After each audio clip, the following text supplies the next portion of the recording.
Well, hello everyone, and welcome to.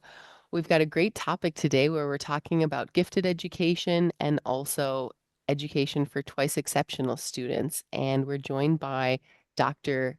MaryGrace Stewart. So before we begin, I just wanted to welcome everyone and talk a little bit about Microschools Network. We've got a great global network of hundreds of schools across the world and many more that are continuing to grow and blossom, a directory for parents to find information about microschools, about the model, about the different offerings that microschools and small schools have.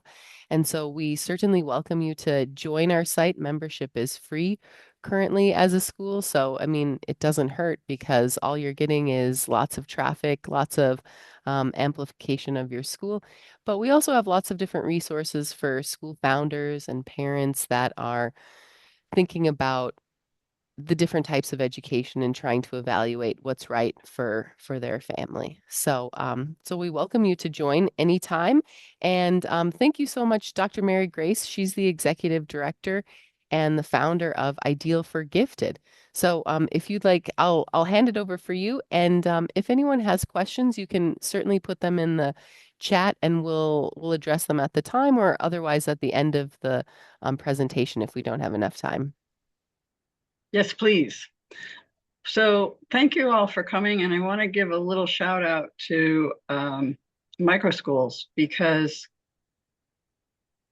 it was where I found some of my people. I mean, I'm in gifted land all the time, and that's cool. But small schools um, are rare. And so we are a micro school. All righty, here we go. All about gifted. Everything you ever wanted to know about gifted, but were afraid to ask. And Dr. Mary Now, Grace, would you mind telling us a little bit about the school that you run as well, Ideal4Gifted? sure, I think sure. it's an interesting model. We'll go back. Basically, the program can be a full-time replacement for public school or private school. And it came out of COVID because an awful lot of people were online and very unhappy with what they found their kids were getting or not getting. And at the time, I was the president of the Massachusetts Association for Gifted and the parent liaison. So I got about, I think it was somewhere between 15 and 20 calls in 3 days that people were seeing what their children were not getting, and they were really upset. I had a hysterical father and a crying mother. And so I just said, oh, I don't know, how can I help? And that was a kind of an experiment because I had never run anything online before. Um, and it went well, and they wanted more for the summer. And then that went well, and they wanted the full year. And I kept thinking the COVID's going to go away. This is all going to go away.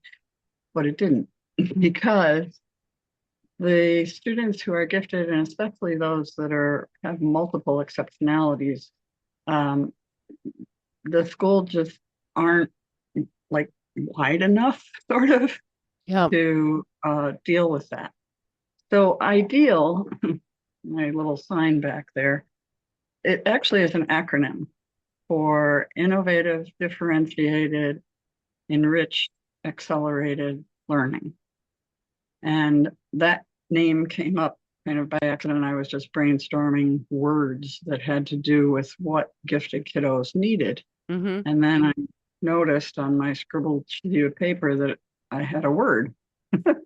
Oh, nice. And there it was. And it has turned out that this model, um, part of the secret sauce is that kiddos take the same subjects at the same time. So even if you were in person, you would all be working on math, and it wouldn't really matter what level you were at because you're all working on math. So if you've got, you know, 5, 6, 8, 10 students, and they're all working on math, some are going to be here, working on maybe algebra, some might be working on sixth grade or whatever level they're at, they can be working on that, and the teacher can kind of make the rounds Mm-hmm. in person or on breakout rooms to assist them. And you go around launching them and then come back around and checking on them. And then gradually, after 45 or 50 minutes, people are done and they hand it in. And we go back and check it that night to see what they need to do tomorrow. Mm-hmm. And that's basically it. Um, we also have some features that are very essential to gifted kids. And when we do the presentation, you might kind of see why. Well, let's give it a start then. We're all eager to know. All righty. So this is going to be a lot like drinking from a fire hose because I'm trying to just give you information that you can then use later. Can everyone see the first slide? It says giftedness, who, what, when, where, why, and how. Is that showing up correctly? Yeah, I can. Okay. So this is like Gifted 101, and you don't need to take notes because it's all going to be recorded. So here we go. There's a lot here. Don't try to drink it in all at once. As you can see what happens if you do. You'll have the presentation, so just inch by inch, anything's a cinch. First question, what is giftedness? Well, there's a variety of answers to that because there are different theories, but these three things are very well accepted. When you see in a student that they've got above average ability, they're very creative, and when they're doing something, they are so into it that if you interrupt them, they'll be annoyed. What? What? Or shocked because they really dive in and they're totally focused on that thing. A lot of people say, well, all kids are gifted. Well, no. Gifted is a professional term. All kids are gifts, but not all are that professional term.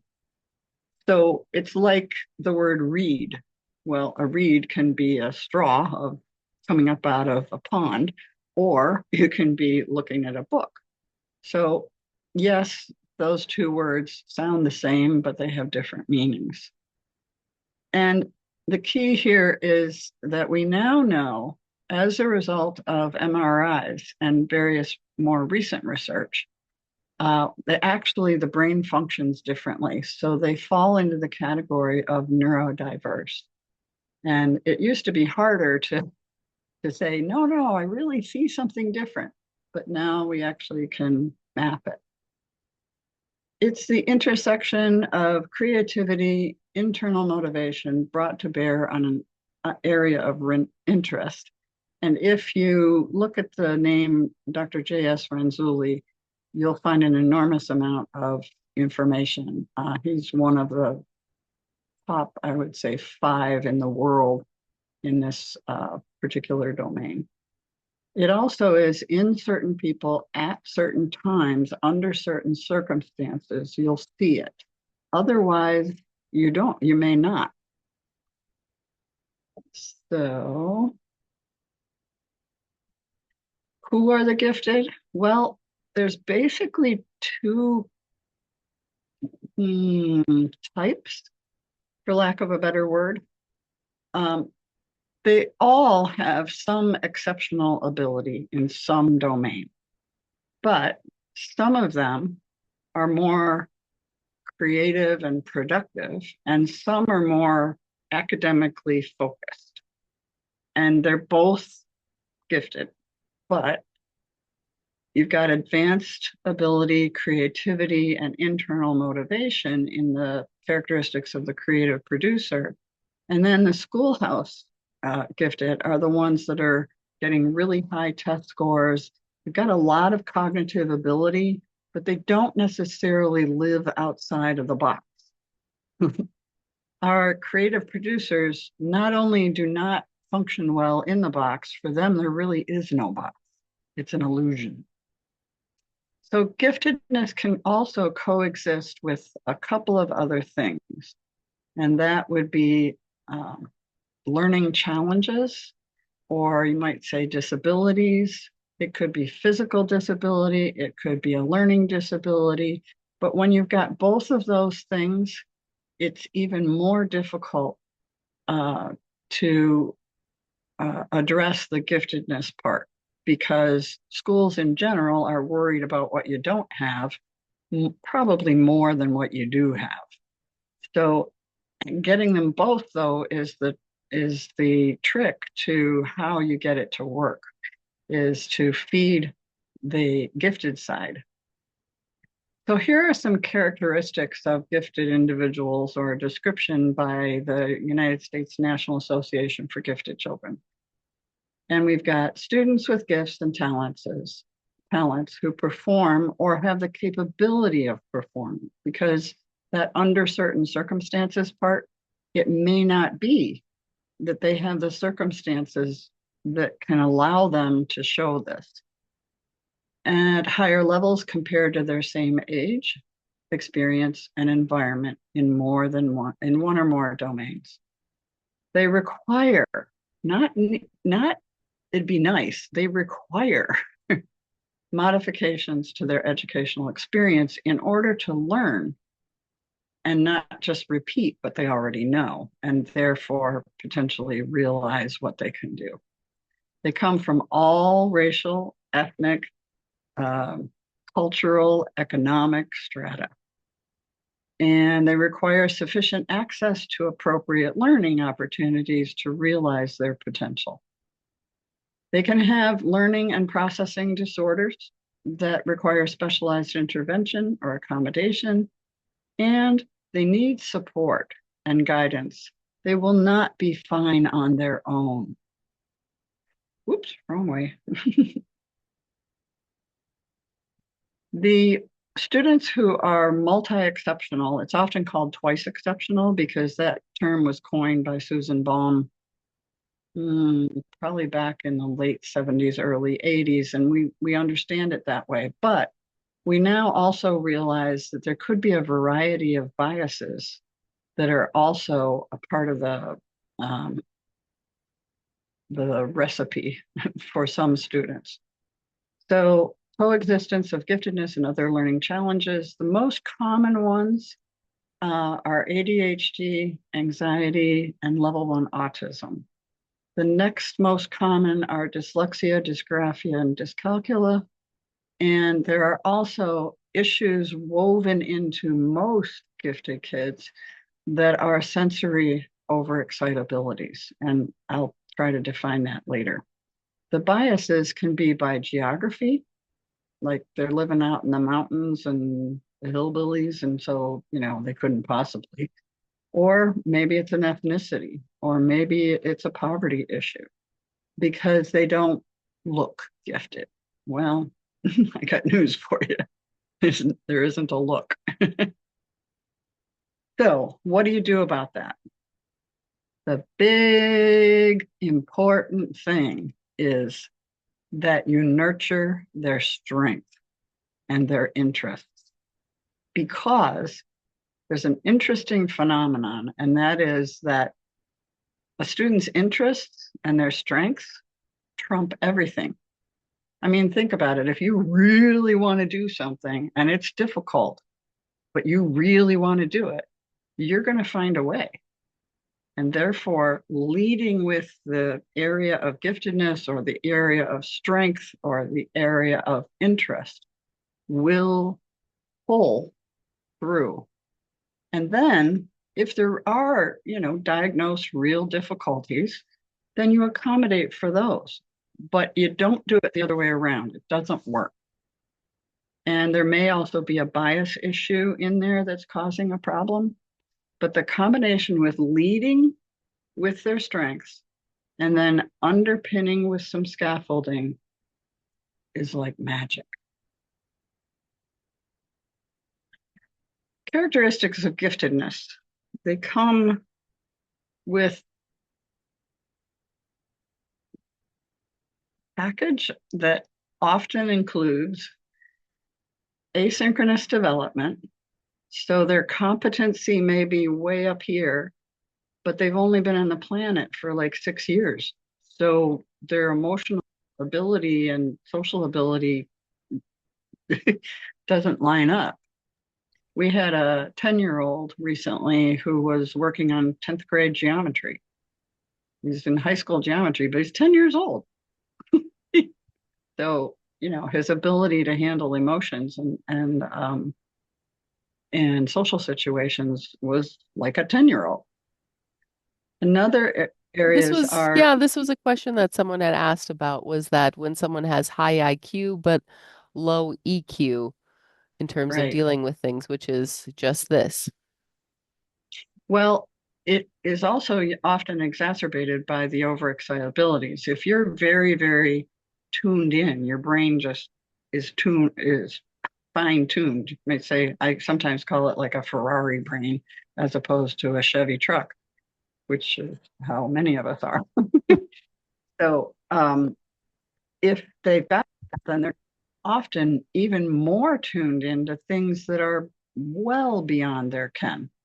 And so um, like they may be aware of something in the news, but they're like 6, 7 years old. They don't know what to do about that.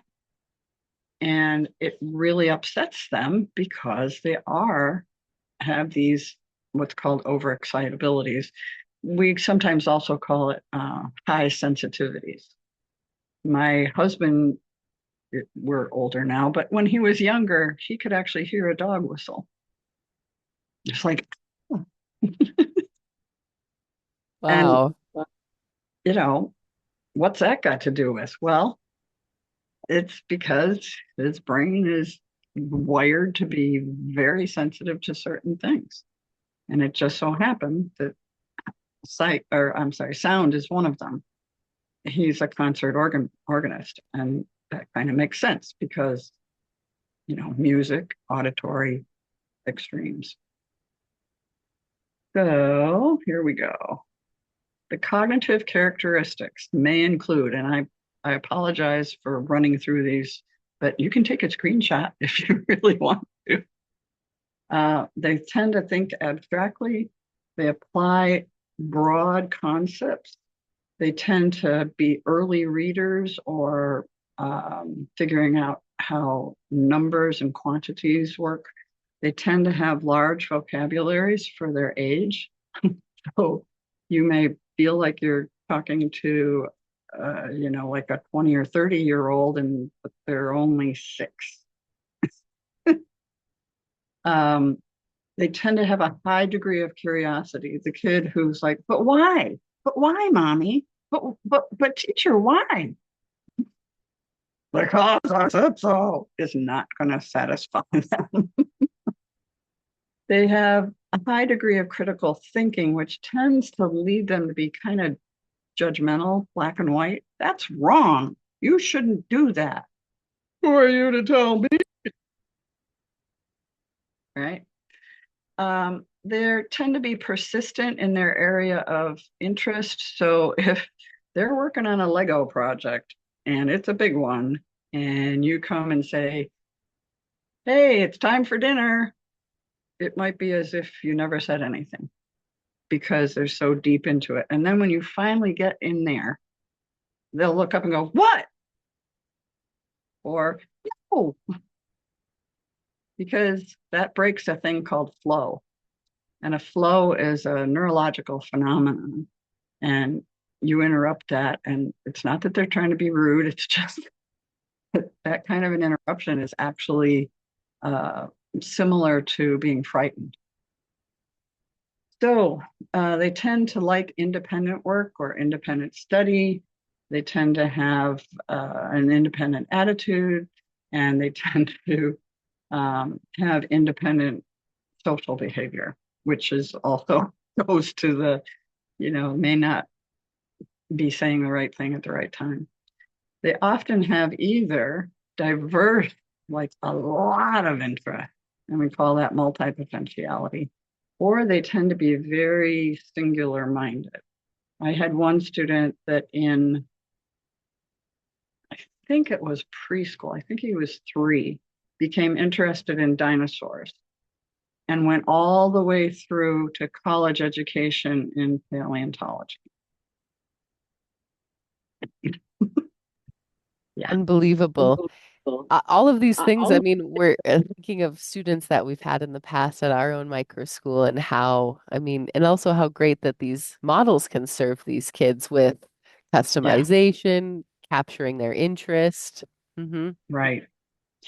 The behaviors that you might see is that they jump to conclusions. They're like very spontaneous.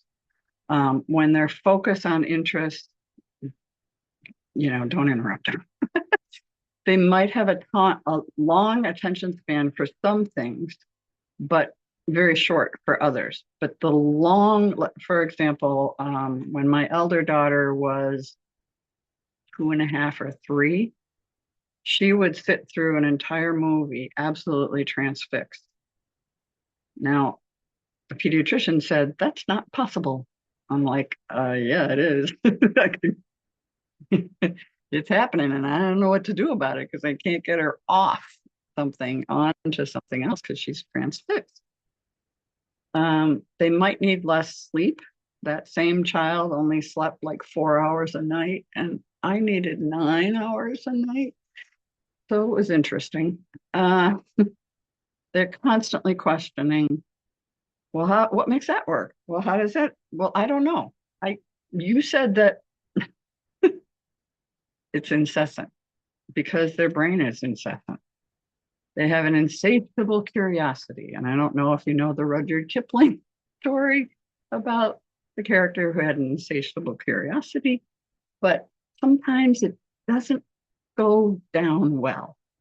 But if they're given materials and a place, either at school or at home, where they can just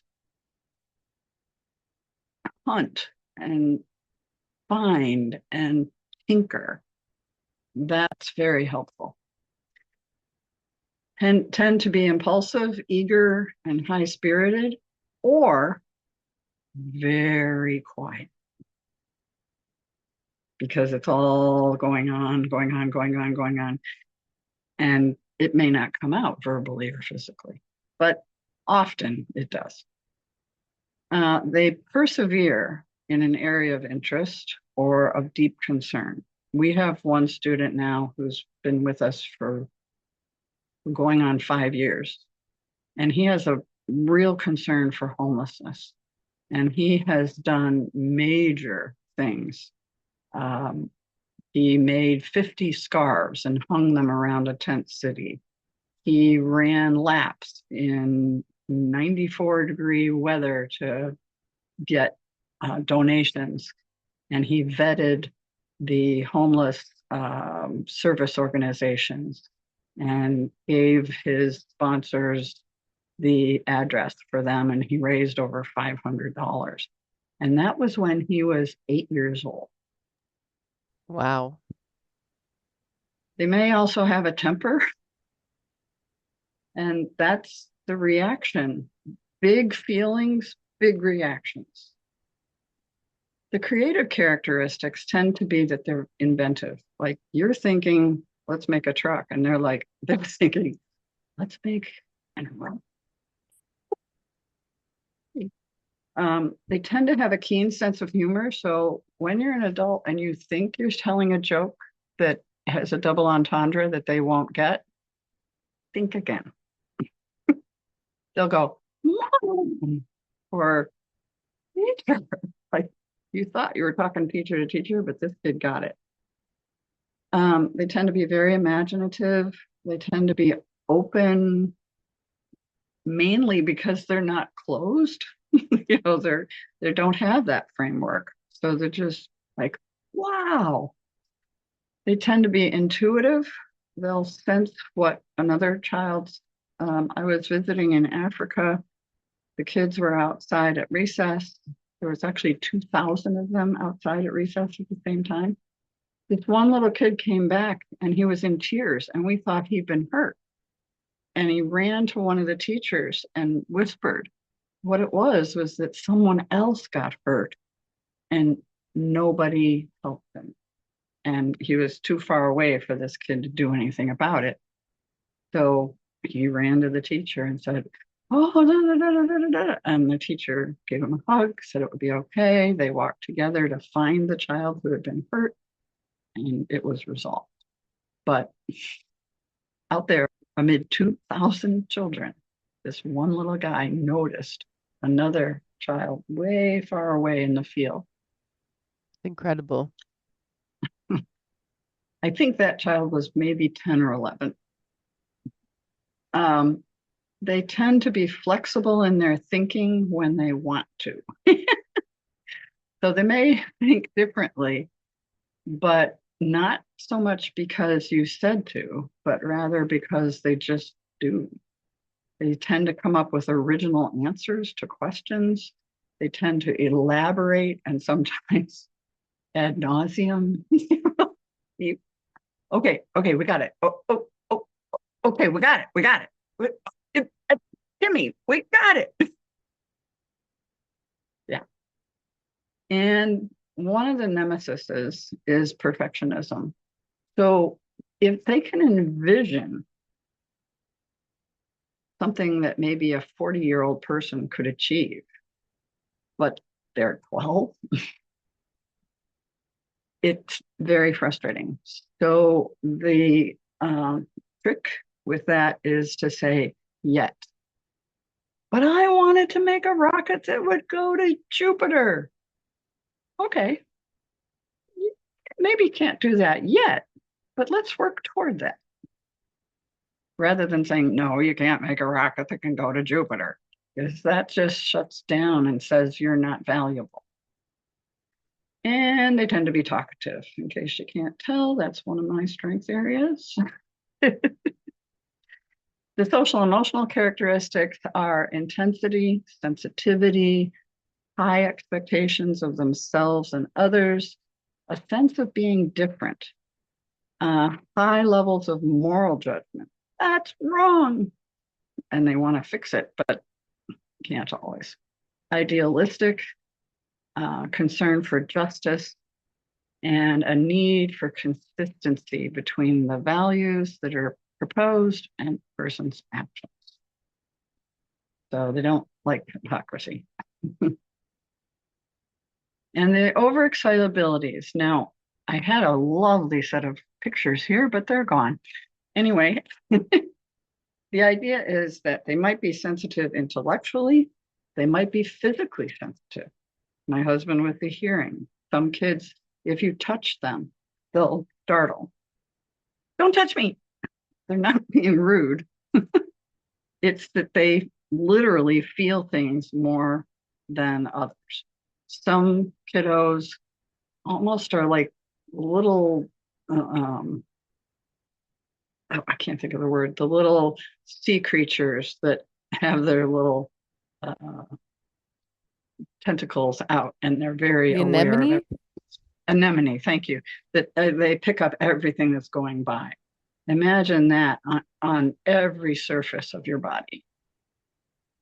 And they might be extremely sensitive emotionally. That little boy in Africa was obviously very emotionally sensitive and aware.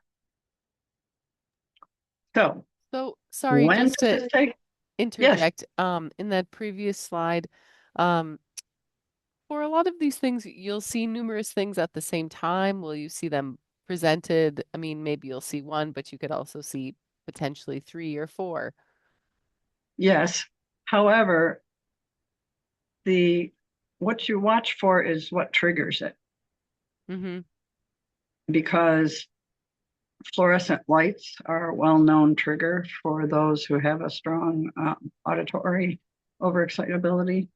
Um, so finding what triggers it and either making that thing go away or just being kind about it.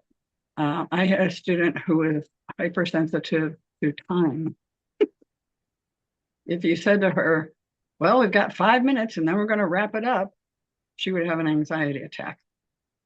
If you said, we're almost done, let's wrap it up, she'd be fine.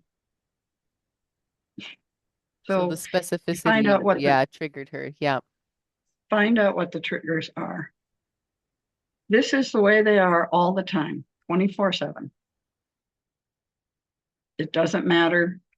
You can't change it. It'd be like saying, well, I'd like you to be a foot taller. Well, you could like me to be a foot taller, but I'm the height that I am. I might grow eventually, but it's not going to change. So, like the daughter who only slept 4 hours a night, gave her lots to do in her room and just said, sorry, when we go to bed, you need to be in your room. Um, you can see it most often when they actually do something or something happens.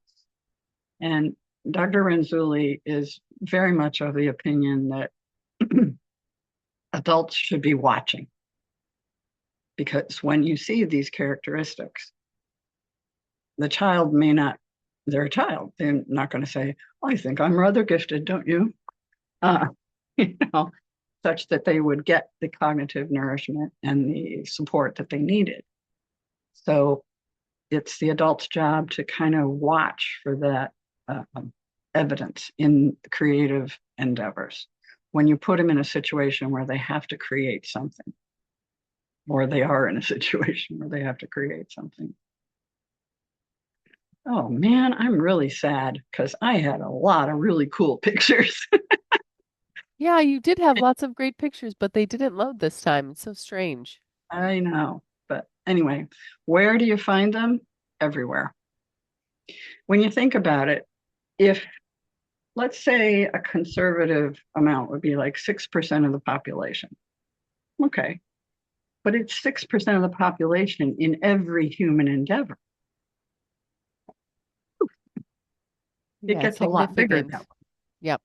It could be a gifted visual spatial learner and mechanics and be an amazing plumber that would make lots of money because everybody would call on them. But they might be extraordinary at mathematics. I've got a 6-year-old little boy. He's gone through 3 years worth of math in 5 months. He just thinks that way. He's like, well, of course, it's blah, blah, blah.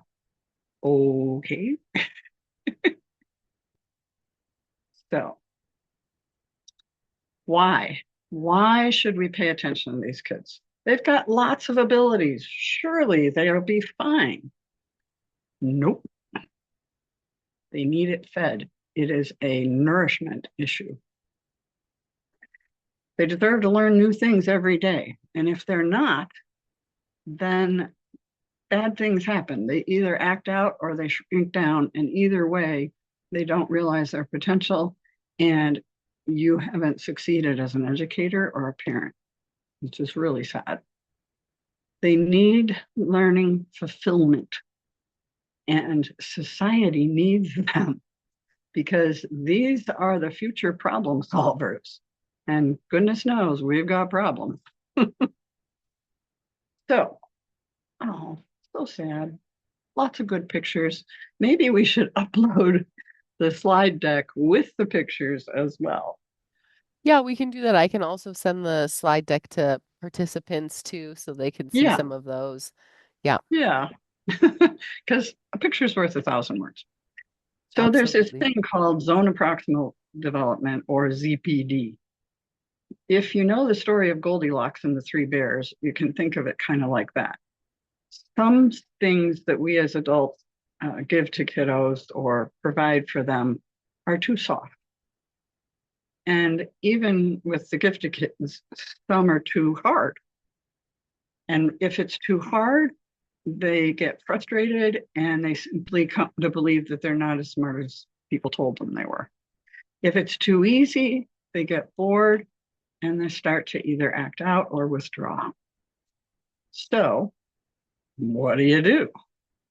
Well, you can add depth and complexity to something. And these are the different ways you could do that. Kind of like a lot of Venn diagramming. Okay. You might be working with, let's say, an activity that has compound words. And the kiddos are of an age where you're talking about butterfly and hot dog, but another student might be thinking of something much more complex. And let me think if I can come up with one quickly. Afterglow. You know what afterglow is? That's like, okay, tell me more about that. And well, on the in the theater, when the lights go out, they don't really go out. There's this time amount of light that continues to emanate from the spotlight. Okay, I get it. You get it. It's good. I'll take that. Okay. So it's increasing the language of the discipline, increasing the way that you do things. Like if it's scientific, use the scientific method. It benefits everybody.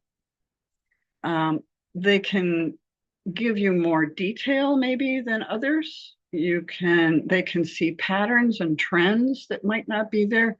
This is a big deal in math. Math is patterns. Math has trends. And okay, so tell me about that. Yeah, you can do your times tables, but where are the patterns and why are they like that? It's not real hard to ask an extra question. They're big into, was this ethical? If you're teaching history, oh my gosh. Most kids will learn the facts, they'll see how it all works, but that kid is going to want to know, well, was that really ethical? Should they really have done that? Whoa, you get into a much deeper realm. Another thing that can help is for them to have time to pursue their passion. They've got it and they're going to go off and pursue a long-term project that they're working on. Dr. Carol Ann Tomlinson calls it an anchoring activity. And so they've got a project they can go over to. And all students, they work at different rates. So if you're done, there's a place to pursue an anchoring activity. And the reason she calls it that is because otherwise, oh, who knows where they're going to go or become or think about. They might be reading Dogman books. Is that really how you want them to spend their time? It's not the end of the world, but it's not exactly edifying. They also they also have to have cognitive peers. You need to know that they're not crazy. So your cognitive peer might be a high school kid for an elementary school kid. It might be a college kid for a middle school kid. It might be, I had one case where it was a professor emeritus from Lebanon was the cognitive peer of one of my students who was 12 at the time in Massachusetts because the professor was the world expert on a place called Baalbek. And this child had a Lebanese family history. And he was very proud of some of their accomplishments. Baalbek is actually more complex and more difficult to have been built than the Greek Acropolis. And he was proud of that. And he needed somebody to merge with. So, the teacher looked it up and found this guy and sent him an email, and he was tickled pink, absolutely delighted that there was this little kid to do it. And the adults around them need to understand that they're not trying to misbehave. They're not trying to avoid you. They're just wired differently. So, how do you handle multi-age groups in a small school environment? It's like juggling. And I had a juggler on here. And basically, what it is there are three states of being. One is with you, one is leaving you to go to somewhere else, and the other one is in the air doing what they're supposed to be doing. And so it's like if you had three students at three different tables, you would attend to one of them and then go to the next one and go to the next one and keep that revolving kind of setup. You can also do a thing where you stagger when they start. Give them 15 minutes apart starting on their math. And then you can launch one, launch the other, and keep it moving. If somebody had told me this like 20 years ago, I would have been so happy. Something else that I've got here is the myths and misconceptions. Now, you can find these on the NAGC website, which is National Association for Gifted Children, and it's easy to find because it's nagc.org. These are not true, and we encounter them every day. And parents believe them. These are mythology. Please be gracious and understand that you can see how these myths came about, but they're not true. Follow what you had earlier in this conversation. Those are truths. Those are well researched. Starting in, I'm trying to think, I think it'd be about the late 1950s, we began to research this. And there are some very strong shoulders of giants that you can stand on. To find out more about these different topics, here are some names. Jan Lapine, Sandy Kaplan, Sally Reese, Joe Renzulli, Tracy Cross, Susan Baum, Del Siegel, and Linda Silverman have all been my mentors. I've taken classes with them, I've worked with them. And one that's on the overexcitabilities, I did not work with because he was in Poland and is much older than me. Joe, though, Renzulli is going to turn, I think he's going to turn 90 this July, but he's still there and he still answers questions. He answers emails from all over. Thank you for watching. These are some questions that came up, but do you have any others? Yeah, please, you can unmute yourself or ask in the chat about anything that we discussed. I'm curious about testing because I've seen a variety of different models. Should the kids be tested, or what sort of cognitive tests do typically happen? The answer is yes and no. I Both thought yes it and was, yes. if a child is tested, it depends on the test and the situation of the child. So if there's a very commonly given one called the WISC, okay? The WISC does not have bias if you are male and Caucasian and middle class or better and live in the United States. So even then, though, it's very common that you'll see a much lower processing speed. And they'll say, oh, well, gifted kids are fast processors. Gifted kids are also processing about 79 things at the same time. And when you try to do that, it takes a while. So you need to look at the sub scores. any subscore in any standardized test that is over the 90 percentile is a red flag. You probably have a gifted kid. Now, if you give that same test to a kiddo in West Virginia who doesn't have running water in their home, chances are they're not going to show up well because the test is based on information. IQ tests were originally created by the French government to figure out who they did not want to have in the army. That was the late 1800s. But if you understand that that's where they came from, and there are now like things that don't have any words in them, they're just pictures. But if your strength area is not visual spatial, then it's not going to pick up. So it can be part of it, but a real helpful thing is observation by somebody that knows what the characteristics are. We do an observation with every student.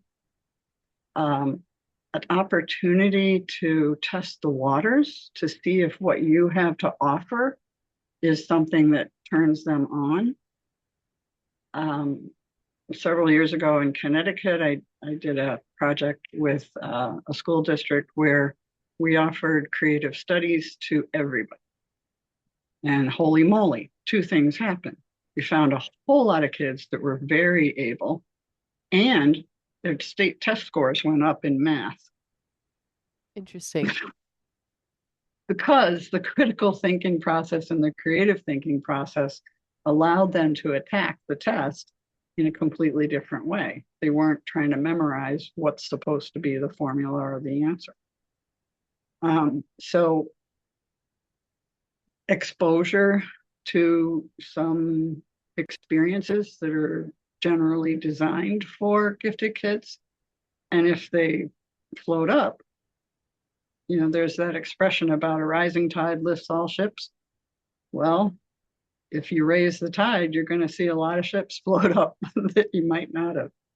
So an opportunity, observation by a person who knows the characteristics, and the observation shouldn't be just 45 minutes on one day.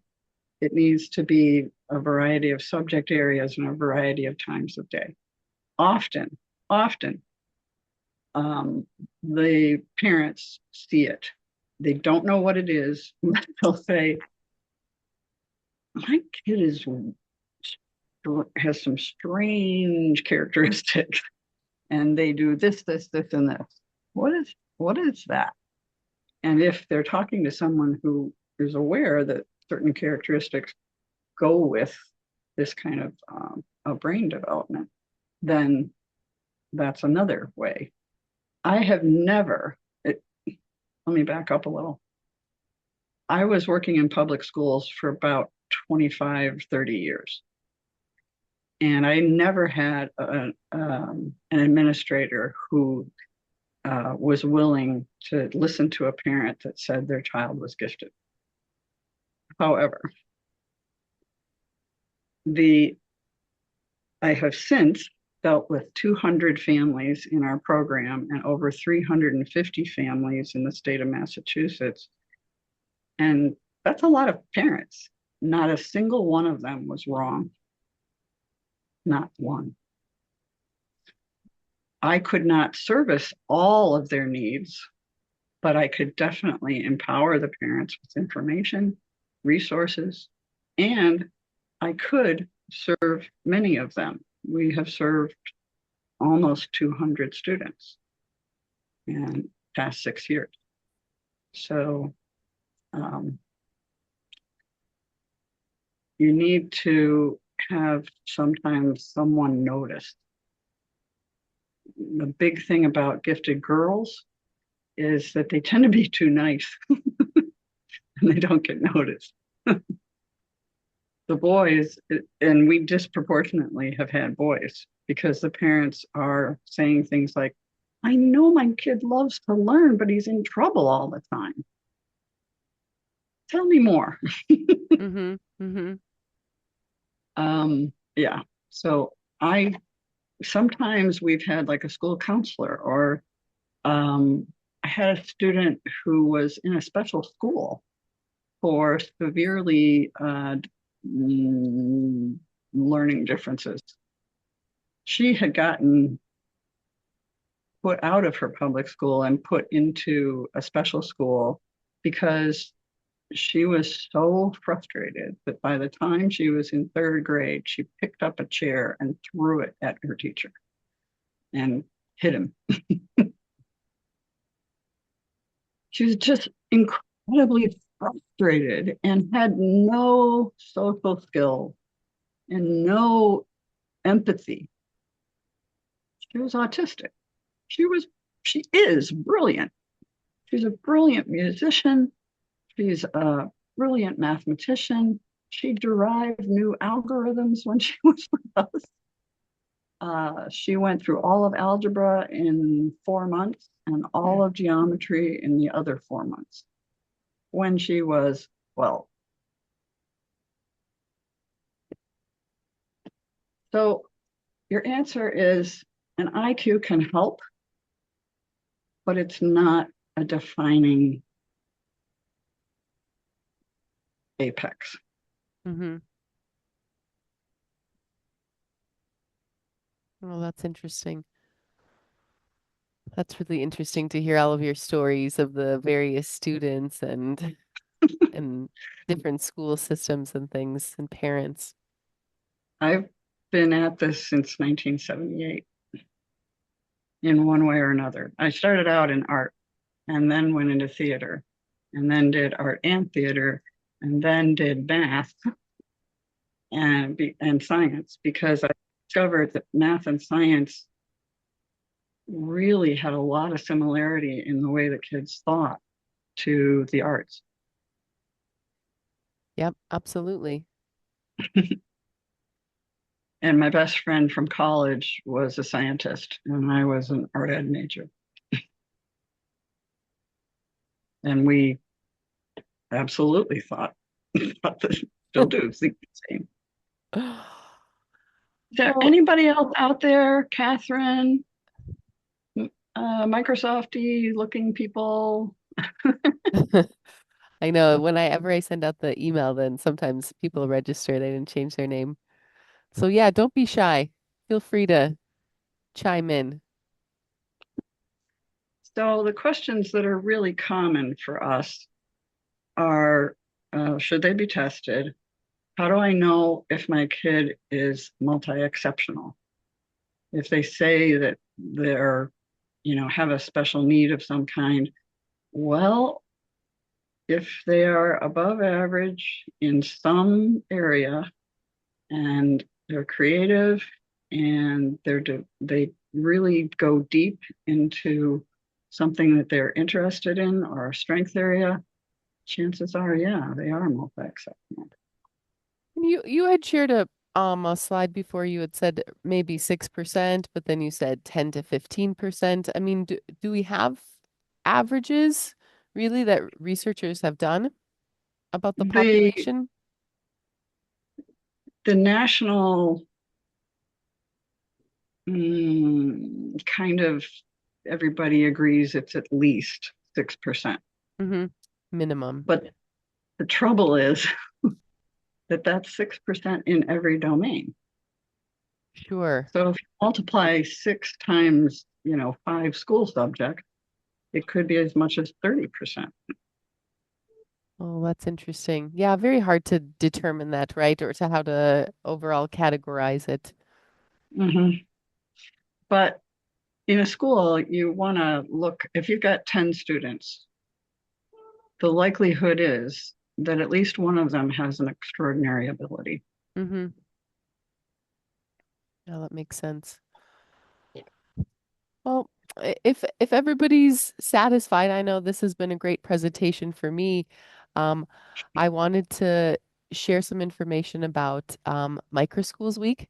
That's happening not next week, but the following Monday.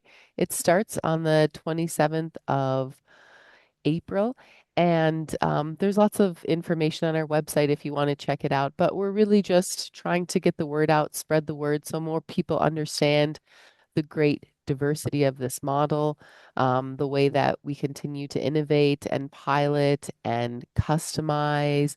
And it's really education that works for every family because there's so many different types of micro schools around the world that are proliferating that you can find something that fits a student that's gifted, a student that's twice exceptional.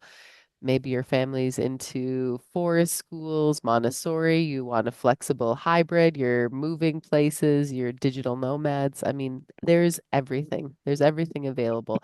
So we would love for everyone to join us in the celebration. And this can be as simple as, sharing a social media post and collaborating with the Micro Schools Network and the National Association of Black Micro School Leaders to hosting a small event or talk, doing some volunteerism within your community. There's so many different ways to get involved. So I just wanted to give a little shout out for Micro Schools Week. It's our second annual year of trying to do it. And so there's still so many people that don't know, even real education nerds like ourselves who don't know about it, are not sure what it means exactly.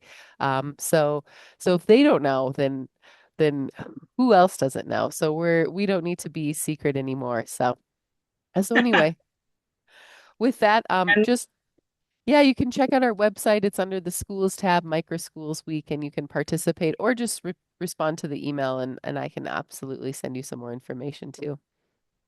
my last word of wisdom is follow their bliss. I love that. I love that. I love that as a parent, educator, all of it. So Thank you so much for having me. thank you for having for teaching us all more information about this great, huge topic. So Yeah, thanks everyone for coming you're and welcome. Um, if I have to actually go to a newspaper class that I have to teach right now, but my email is on the slides, and anybody can email me anytime. all right. Well, I'll copy your email when I send out the recording tomorrow too. So Thank you. thank you. Take Bye care. bye. Bye.